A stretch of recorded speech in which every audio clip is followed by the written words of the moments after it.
Allow me to introduce you to my beautiful son, Fire the Third.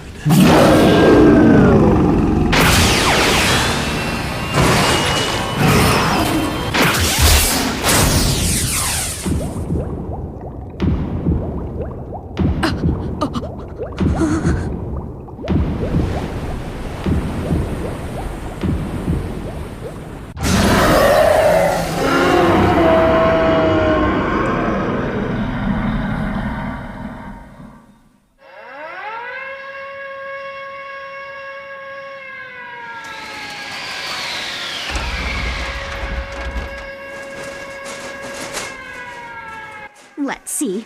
I don't need the kettle or the pot. But I'll need my unmentionables and warm clothes. Please, would you just hurry up and leave? You two are the only ones left around here now. My word, bringing that Tetsujin monster into the neighborhood, really?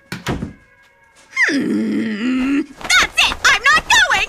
I think I'm going to just stay right here. Sounds good to me. It would be like admitting we were guilty of doing something wrong if we ran away now. That's exactly it! But Otaka-chan, didn't your mother say she wanted you to come back home to Kyoto? Yeah, but that wouldn't be much fun at all.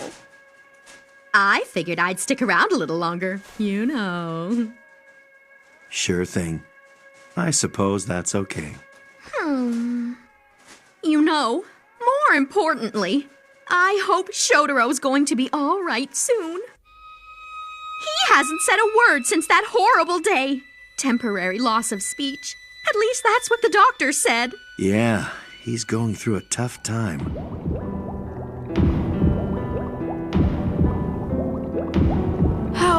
How could he do it? My father, he was responsible for all this?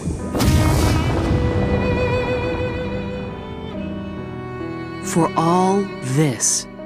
Those were the last words Shotaro said as the sun bomb was revealed. And suddenly, to the world, Tetsujin number 28 was like a ticking time bomb.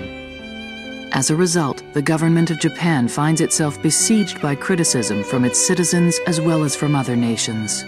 The decision to immediately dismantle Tetsujin is made, and all related assets, including Professor Kaneda's mansion and his laboratory, are to be destroyed.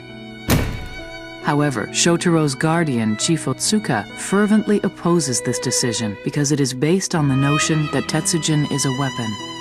He argues that all known supplies of Bagume have been destroyed, and without the sun bomb's energy source, there is no real weapon. He then declares that Tetsujin is an indispensable tool that can be used for good. In response, a decision is made to hold the Tetsujin inquiry. This hearing will determine the robot's purpose. Is Tetsujin a tool or a weapon?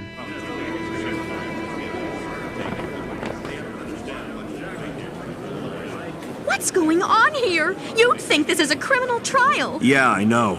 Ironic considering how many times Tetsujin saved their lives. Huh? That's the guy from...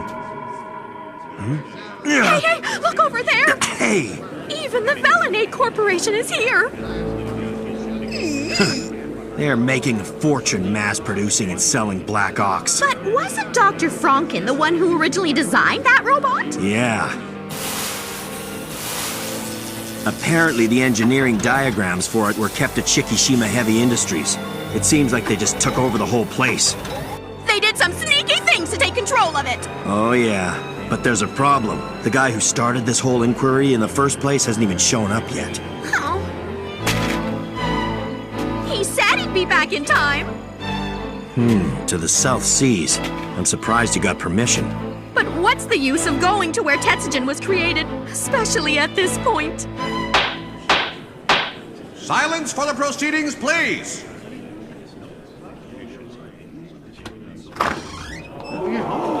Shotaro! It is Shotaro! Shotaro Kaneda, the representative of Tetsujin number 28, is in ill health.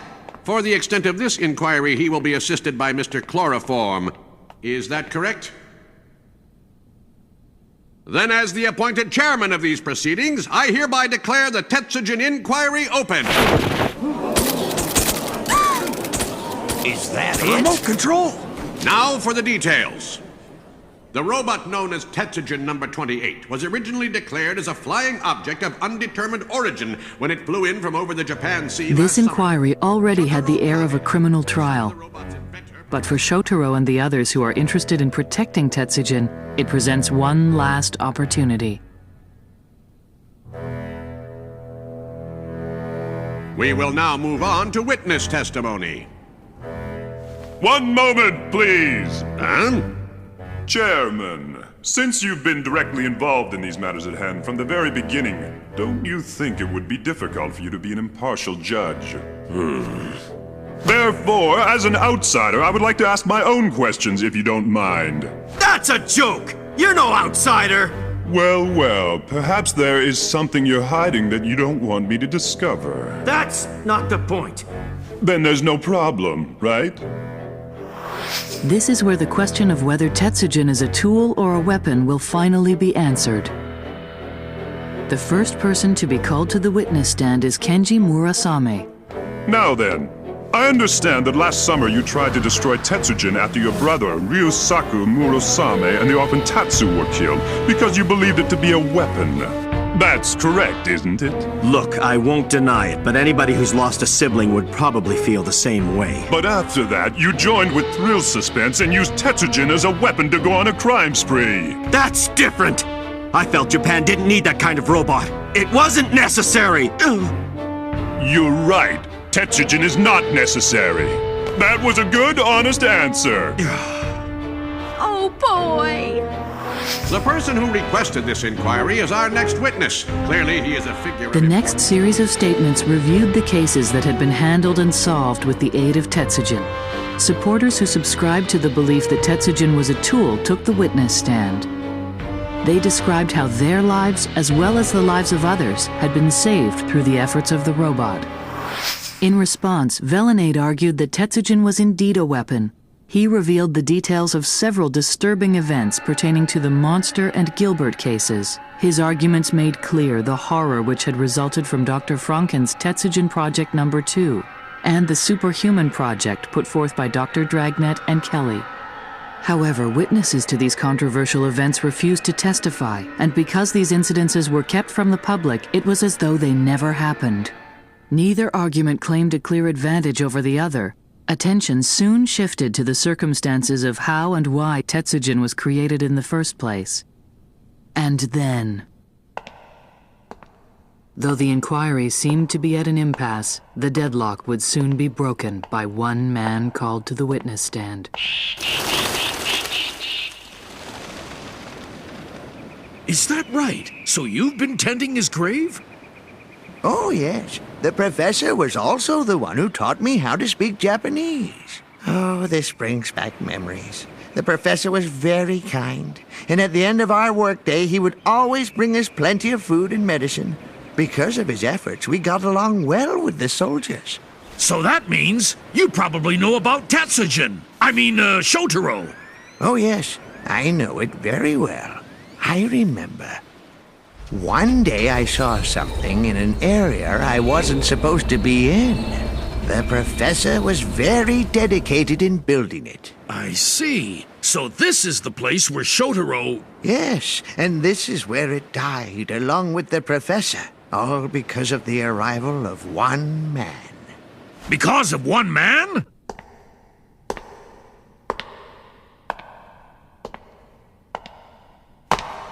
Yes, I remember him. His name was... Big Fire. I am Dr. Bigfire, and I hereby take the stand in this inquiry. I swear to tell the truth in its entirety, and I will not withhold anything nor bear false witness. What a fraud. By the way, Dr. Bigfire, while you were in prison, did you... Objection! The witness's past incarceration is irrelevant. Move to strike! Oh, very well. Please continue. Thank you, Mr. Chairman. Please answer the questions truthfully. Of course. I've never seen such a farce.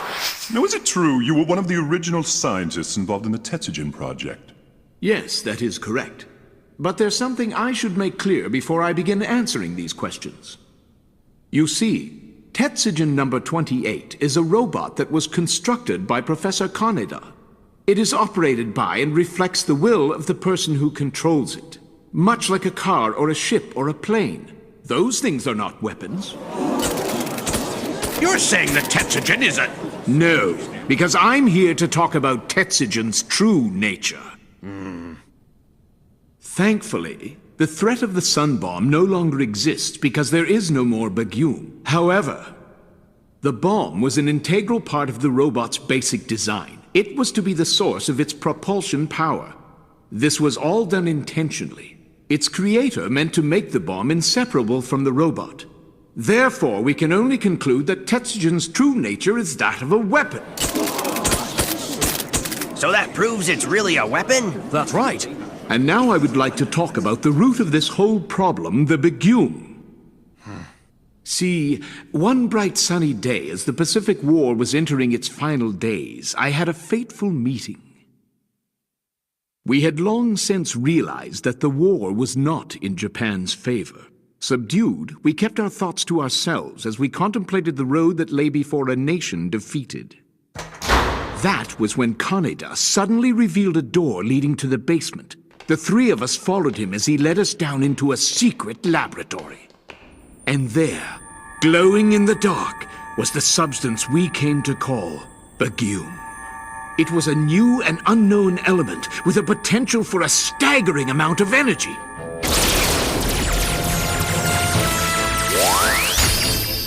A sight of such beauty that it literally left us speechless.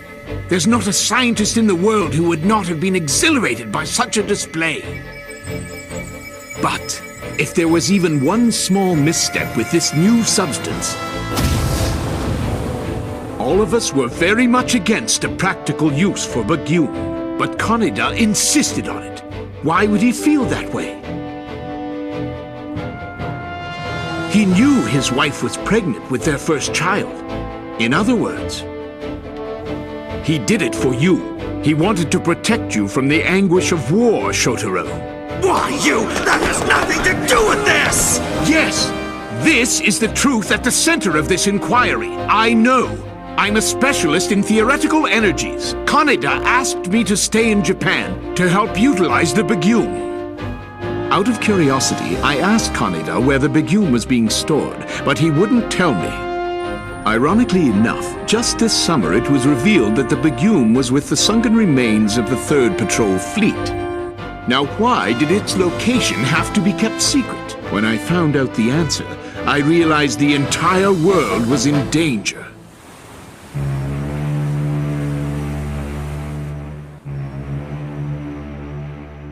Yes, this is the man.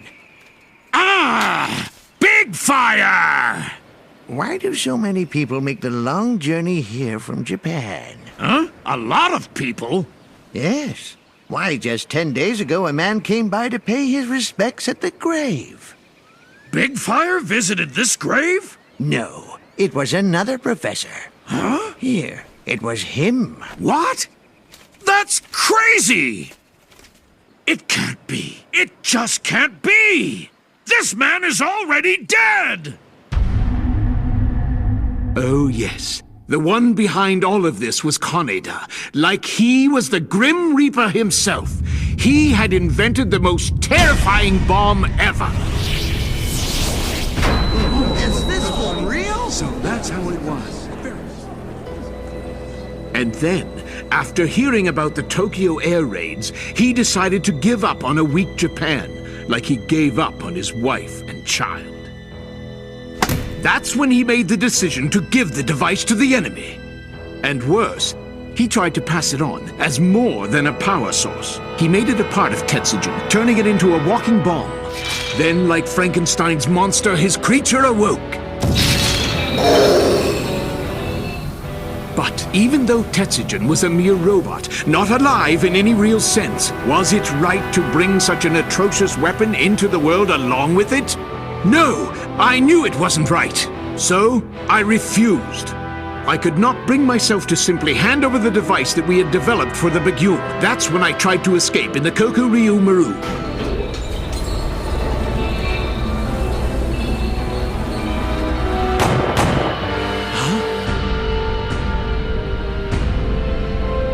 And then, Kaneda shot the communications officer while trying to retrieve the weapon.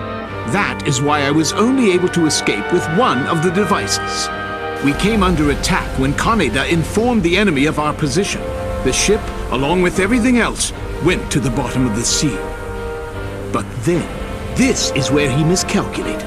When the enemy learned of the awesome power of the sun bomb, they sought to eliminate all traces of the weapon by bombing the entire island and destroying the laboratories on it. You're lying! Your story doesn't match Shikishima's testimony. Excuse me? Look, after the war, he wrote an account of what happened on that island. Mr. Chairman, I know for a fact you've read this document. Yes, I have. Is this a joke? You can't use the words of a dead man to support your argument. Then consider Black Ox. Though it can't surpass the power of Professor Kaneda's robot, Dr. Franken's design is still considered one of the successes of the Tetsujin project. The Black Ox? You're so off base. Ox is nothing but a useful tool. Just look at the job it's doing in Kurobe. Do you know how important that robot is to Japan's prosperity? Then by your reasoning, Tetsujin is a tool because what's important is how it is used. What? It's most definitely... Oh no! Tetsujin has proven useful in post-war Japan. He's a weapon! Huh? You heard me. Tetsujin is a weapon. No matter what people say, we all saw the sun bomb inside him. You can't deny the fact that he's a weapon. Huh? What? Oh. Perhaps it would have been better if he'd never been reborn. Or maybe when he arrived in that rocket, we should have followed my father's instructions to Professor Shikishima. We should have followed his advice to destroy him right away. That's right. Listen, if somehow Shotaro were to be reborn into the world again, if that were to happen, then I want you, no, I beg you, to destroy him once again. It's because I've kept using Tetsujin that we're in this situation right now. I didn't think. I wasn't afraid of anything. And I proved to everyone that he is a weapon. But please, just leave him alone! Leave him alone, I can take care of him! I don't care what the truth is! If you want to call him a tool, go ahead! And I don't care if you call him a weapon either! But, to me, Tetsujin is like... No, Shotaro is the only family I have left. He's a part of me, and I will never use him carelessly again. So please, leave him alone! Please don't destroy Tetsujin! Please, I'm begging you! Don't destroy him! Please! Please!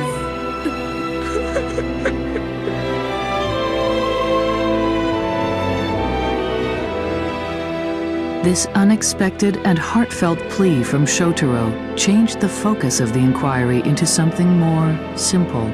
However, one way or another, Tetsujin's fate had to be decided. Judgment could not be delayed. Now then, since we have heard from all the witnesses in this inquiry, I shall make known my decision concerning the matter of whether or not to dismantle Tetsujin number 28. I see. I realize this may be an unpopular decision to most, but this inquiry has concluded that Tetsujin 28 should be... Hold it! I've got an important witness for you! It's Chief Otsuka! Just watch! I'm gonna turn Big Fire's testimony upside down! Why, the nerve of that man. Well, let's see him, Otsuka. Where is this witness you've been ranting about? I'm looking for him! All this fuss for that. Can you at least tell me who it is? Sure. What? Are you serious? Is that the honest truth? Yes.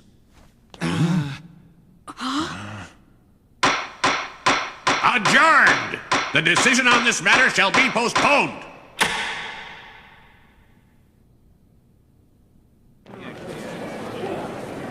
Hey, Chief, can you at least tell us what's going on here? Yeah, what's with the theatrics? Sorry about that. The cargo ship was late getting into port. But it's good to see you, Shotaro, and good to hear your voice again. Thanks, Chief. It's good to see you too. But who is this new witness? Yes. Well, I want you all to remain calm when I tell you.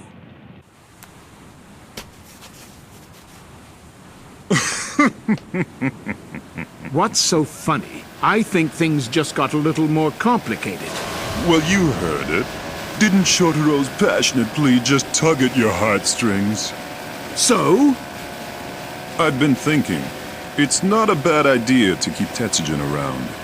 What? That's right. You said it yourself. Tetsujin's true nature doesn't depend on the power of Bagume. However, what if there's some Bagume left? Then Tetsujin would become complete, and it would be a true weapon. Oh yes. The identity of the man who possesses the Bagume is... Nico Ponsky? What? But why him? It does seem a little strange at first, but if you look at it from a different perspective, it makes perfect sense. See, what if he wore that hood because he didn't want us to know he was actually Professor Shikishima? What? Yes, there's no doubt about it. It was this professor here. The professor, he's alive? Yes. And Nico Ponsky is Professor Shikishima?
Next time, Shikishima alive.